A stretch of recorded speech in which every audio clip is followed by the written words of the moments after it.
Welcome to Newspresso. Here is the top story in the past 6 hours. A lawsuit that began in January 2024 has thrown a spotlight on Meta's long-time struggle to balance growth with safety, especially for teenagers. The case, filed in the Northern District of California, gathers more than 1,800 plaintiffs, from parents to school districts to state attorneys general. Under one complaint that the four biggest social media firms have chased user numbers while turning a blind eye to the damage inflicted on young people.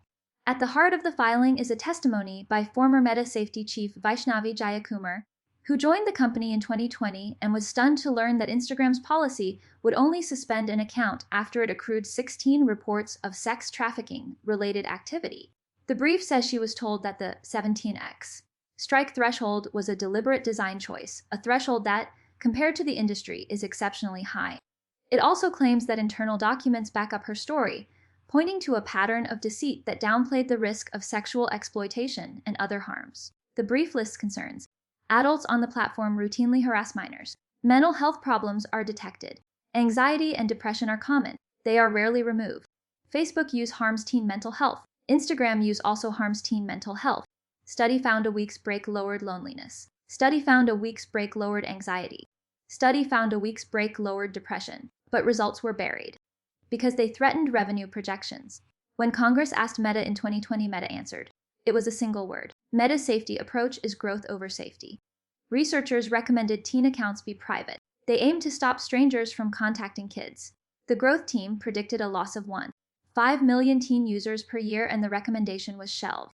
By 2024, the company finally rolled out Instagram teen accounts, which automatically set a private profile for users aged 13-18, muted notifications at night, and blocked messaging from unknown adults. Yet the brief says that the delay in implementing this protection meant that billions of teens endured unwanted interactions for years. Other safety fixes were similarly delayed or abandoned. Beauty filters were banned in 2019 after a review found they could trigger body dissatisfaction, but the ban was reversed a year later because the company feared it would hurt growth.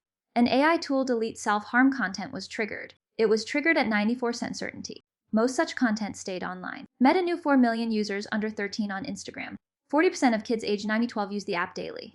It never disclosed that knowledge. It did not set firm safeguards. Meta's leadership talked acquiring teen users. It used location data to push notifications. This was during school hours. An effort encouraged teens to check phones. Whistleblowers said no reliable way to check age. Meta has yet to respond publicly. Rollout of teen accounts will be scrutinized. Other safety features will likely be scrutinized. Under the lens of the lawsuit aims to hold platforms accountable. They deliberately ignored harms for profit. Memos compared teens to how firm targeted adults. Meta's story shows that the company's profit-driven growth strategy has come at a steep cost to young users. Subscribe Newspresso. Never miss a major global headline.